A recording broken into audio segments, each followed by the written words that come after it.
Recording by Olivia. Psychological Types, or The Psychology of Individuation, by Carl Gustav Jung. Translated by Helton, Godwin, Baynes. Section 7, Chapter 1.4, B. The Universalia Problem in Scholasticism. The problem of the two forms of judgment remained unsolved because tertium non datur. Porphyrius handed down the problem to the Middle Ages thus, quote, "As regards the universal and generic concepts, the real question is whether they are substantial or merely intellectual, whether material or immaterial, whether apart from things perceived or in and around them." Close quotes. Somewhat in this form, the Middle Ages resumed the discussion. They distinguished the Platonic view, the Universalia ante rem, the universal or the idea as a standard or example above all individual things, and altogether detached from them, existing in hieronio toto, in a heavenly place, as the wise Diotima says to Socrates in the dialogue upon beauty, quote, "This beauty will not reveal itself to him as a face, or as hands, or whatever else belongeth to the body, nor yet as an abstract statement or knowledge, nor as anything at all that belongeth to another, whether it be an individual being on the earth or in heaven or in any other place, but it is in and for itself, and is itself eternally the same. For every other beauty only partly revealeth its beauty, so that itself, through the dawning and passing hence of other beauty, is neither increased nor diminished, nor yet suffereth any ill." Close quote. From the Symposium, 211b. The Platonic form, as we saw, stood opposed to the critical assumption that generic concepts are merely words. In this case, the real is prius, the ideal posterius. To this view, the label was attached, Universalia post rem. Between both conceptions stands the temperate realistic conception of Aristotle, which can be called the Universalia in re, namely that form, eideos, and matter coexist. The Aristotelian standpoint is a concretistic attempt at a settlement fully corresponding with Aristotle's nature, in contrast to the transcendentalism of his teacher Plato, whose school then relapsed into a Pythagorean mysticism. Aristotle was entirely a man of reality. Of his classical reality, one should add, which contained much in concrete form, which was subtracted by later epochs, and added to the inventory of the human mind. His solution corresponds to the concretism of classical common sense. These three forms also show the structure of medieval opinions in the great Universalia dispute, which was the real essence of the scholastic controversy. It cannot be my task, even were I competent, to probe deeply into the particular points of the great controversy. I must content myself with a mere survey of the orientating allusions. The dispute began with the views of Johannes Rothschildinus. About the end of the 11th century, the Universalia were for him nothing but nomina rerum, the names of things, or, as tradition says, flatus vocis. For him there were only individual things. He was, as Taylor aptly observes, quote, "strongly held by the reality of individuals." Close quotes. To think of God also as only individual was the next obvious conclusion, thereby dissolving the Trinity into three persons, so that Rothschildinus actually arrived at tritheism, that the prevailing realism of that time could not stand. In 1092, the views of Rothschildinus were anathematized by a synod at Soissons. Upon the other side stood Hualemi von Champeau, the teacher of Abelard, an extreme realist but of Aristotelian complexion. According to Abelard, he taught that one and the same thing existed, both in its totality and in different individual things at the same time. There were no essential differences at all between individual things, but merely a multiplicity of accidentals. In the latter concept, the actual differences of things are explained as fortuitous, just as in the dogma of transubstantiation, bread and wine, as such, are only accidentals. Upon the side of realism also stood Anselm of Canterbury, the father of the scholastics. A genuine Platonist, the Universalia were for him part of the divine logos. From this position, the psychologically important proof of God, which Anselm established, and which is called the ontological proof, can also be understood. This proof demonstrates the existence of God as contingent upon the idea of God. Fichte formulated this proof concisely as follows, quote, The existence of the idea of an absolute in our consciousness proves the real existence of this absolute." Close quote. Anselm's view is that the concept of a supreme being present in the intellect involves also the quality of existence. He continues thus, quote, "In sooth, there exists something in which nothing greater can be thought, as also it cannot be thought that it exists not, and this, our God, art thou." Close quote. The logical weakness of the ontological argument is so obvious that it even requires psychological explanation to show how a mind like Anselm's could advance such an argument. The immediate ground can be sought in the general psychological disposition of realism, namely in the fact that there were not only a class of men, but in keeping with the current of the age, also certain groups of men who laid their accent of value upon the idea, so that the idea represented for them a higher reality or life value than the reality of individual things. Hence it seemed simply impossible to concede that what to them was most valuable and significant should not also really exist. Indeed, they had the most striking proof of its efficacy to their very hands, since it is evident that their lives, thoughts, and feelings were wholly orientated to this point of view. The invisibility of the idea matters little by the side of its extraordinary efficacy, which in fact is a reality. They had an idea and not a sensational concept of reality. A contemporary opponent of Anselm, Guanilo, objected, it is true, that the oft-recurring idea of the islands of the blessed does not necessarily prove their actual existence. This objection is palpably reasonable. Not a few objections of this nature were raised in the course of the centuries, which, however, in no way hindered the survival of the ontological argument, even down to quite recent times, for it still found representatives in the 19th century in Hegel, Fichte, and Lotze. Contradictions of this kind are not to be ascribed to some peculiar deficit in logic or to an even greater infatuation for one side or the other. That would be absurd. Rather, it is a matter of deep-seated psychological differences, which must be recognized and upheld. The assumption that there exists only one psychology or only one fundamental psychological principle is an intolerable tyranny belonging to the pseudo-scientific prejudice of the normal man. People are always speaking of the man and of his psychology, which is invariably traced back to the nothing else but. In the same way, one talks of the reality as though there were only one. Reality is that which works in a human soul and not that which certain people assume to be operative, and about which prejudiced generalizations are wont to be made. Moreover, however scientifically such generalizations may be advanced, it must not be forgotten that science is not the summa of life, that it is indeed only one of the psychological attitudes, only one of the forms of human thought. The ontological argument is neither argument nor proof, but merely the psychological verification of the fact that there is a class of men for whom a definite idea has efficacy and reality, a reality which practically rivals the world of perception. The sensationalist relies upon the certainty of his reality, and the man of the idea adheres to his psychological reality. Psychology has to recognize the existence of these two, or more, types, and must under all circumstances avoid thinking of one as a misconception of the other, and it should never seriously try to reduce one type to the other, as though everything essentially other were only a function of the one.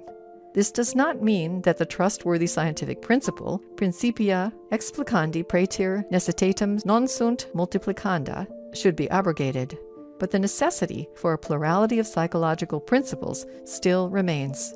But, quite apart from the foregoing arguments in favor of this assumption, our eyes should be opened by the remarkable fact that, notwithstanding the apparently final dispatch of the ontological argument by Kant, there are still not a few post-Kantian philosophers who have again resumed it, and we are today just as far, or perhaps even further, from an understanding of the pairs of opposites, idealism, realism, spiritualism, materialism, and all the subsidiary questions involved therein, than were the men of the early Middle Ages, who at least had a common world philosophy.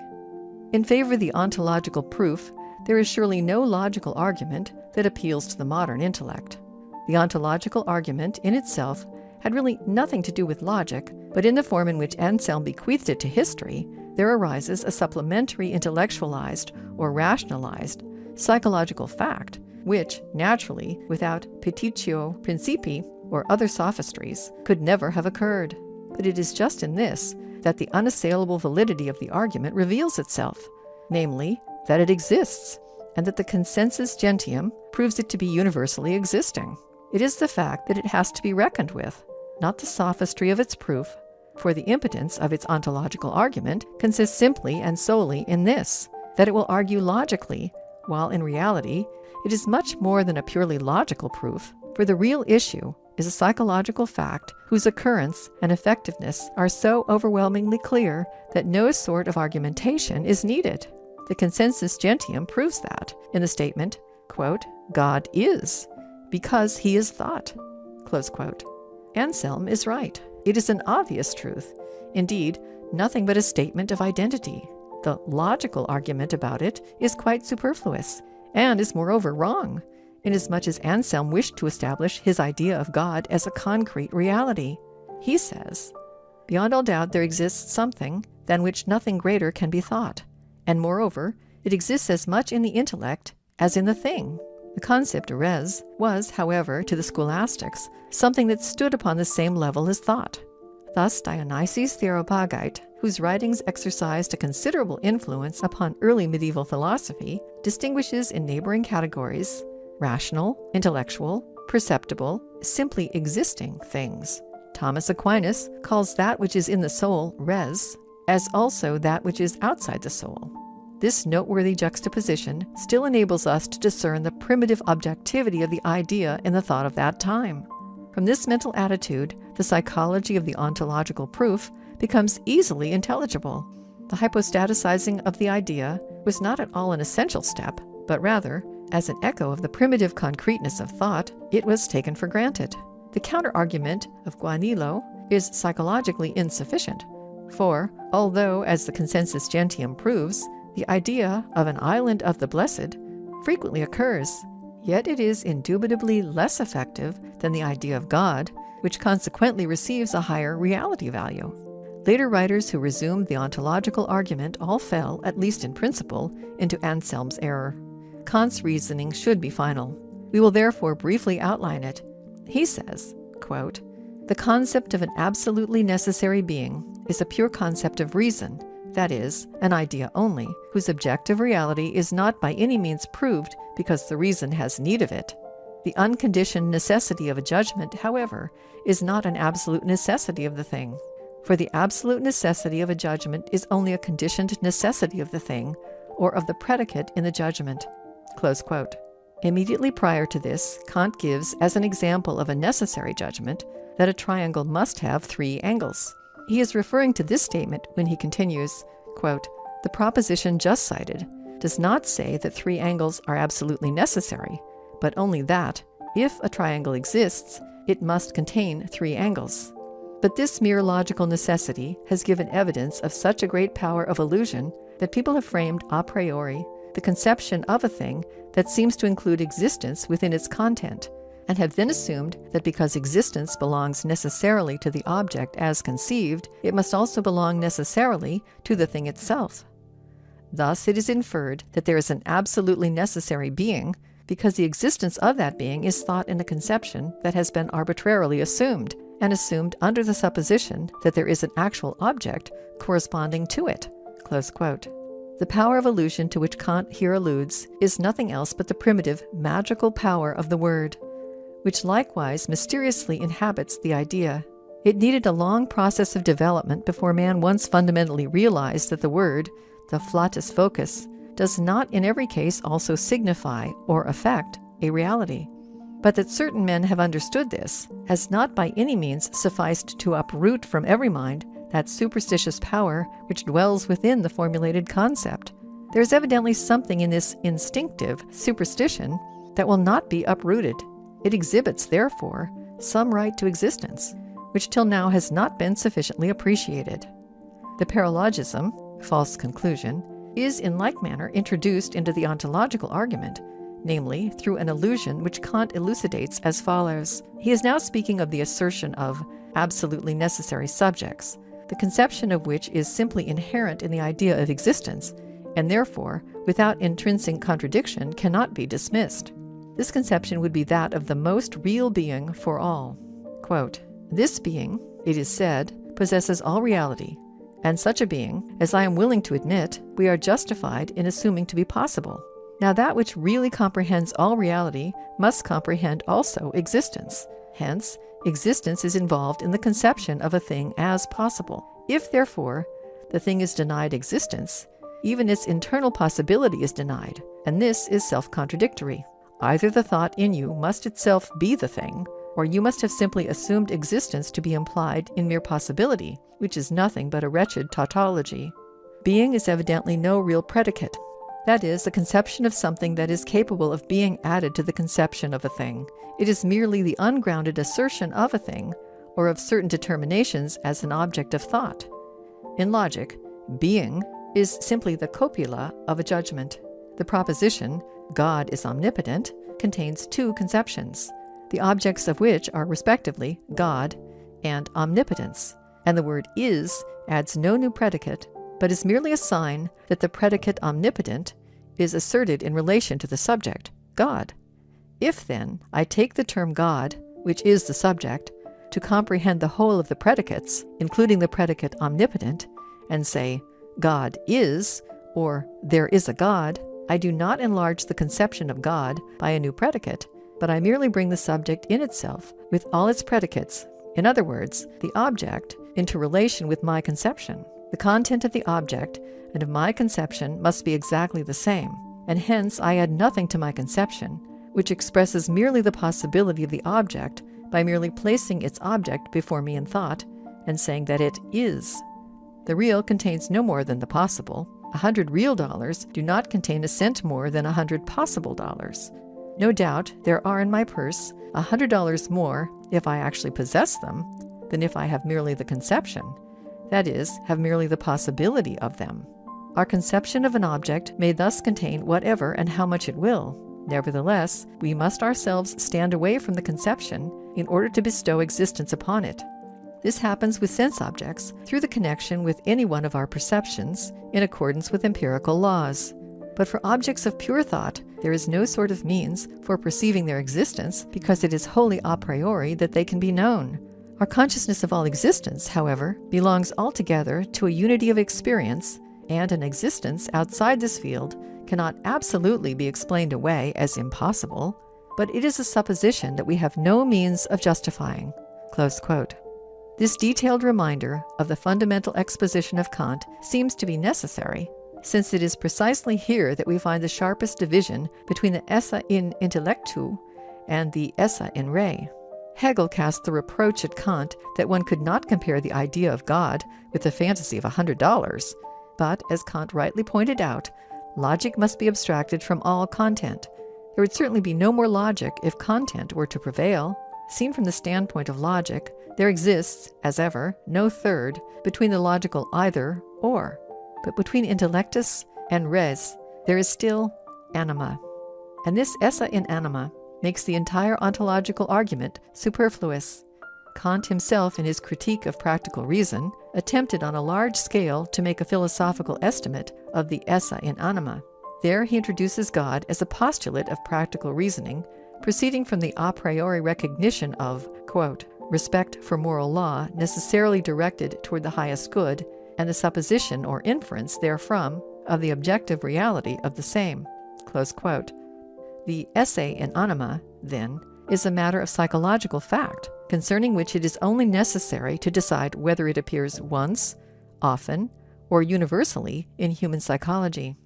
The fact which is called God, and is formulated as, quote, the highest good, close quote, signifies, as the term already reveals, the supreme psychic value, or in other words, the idea which either confirms or actually receives the highest and most general significance in respect of the determination of our action and thought. In the language of analytical psychology, the concept of God coincides with that complex which, in accordance with the foregoing definition, combines within itself the highest sum of libido, psychic energy. Accordingly, the actual God concept of the anima differs completely in different men, a fact which also corresponds with experience. Even in the idea, God is not one constant being. Still less is he so in reality. For, as we well know, the highest operative value of a human soul is variously located. There are men whose God is their belly.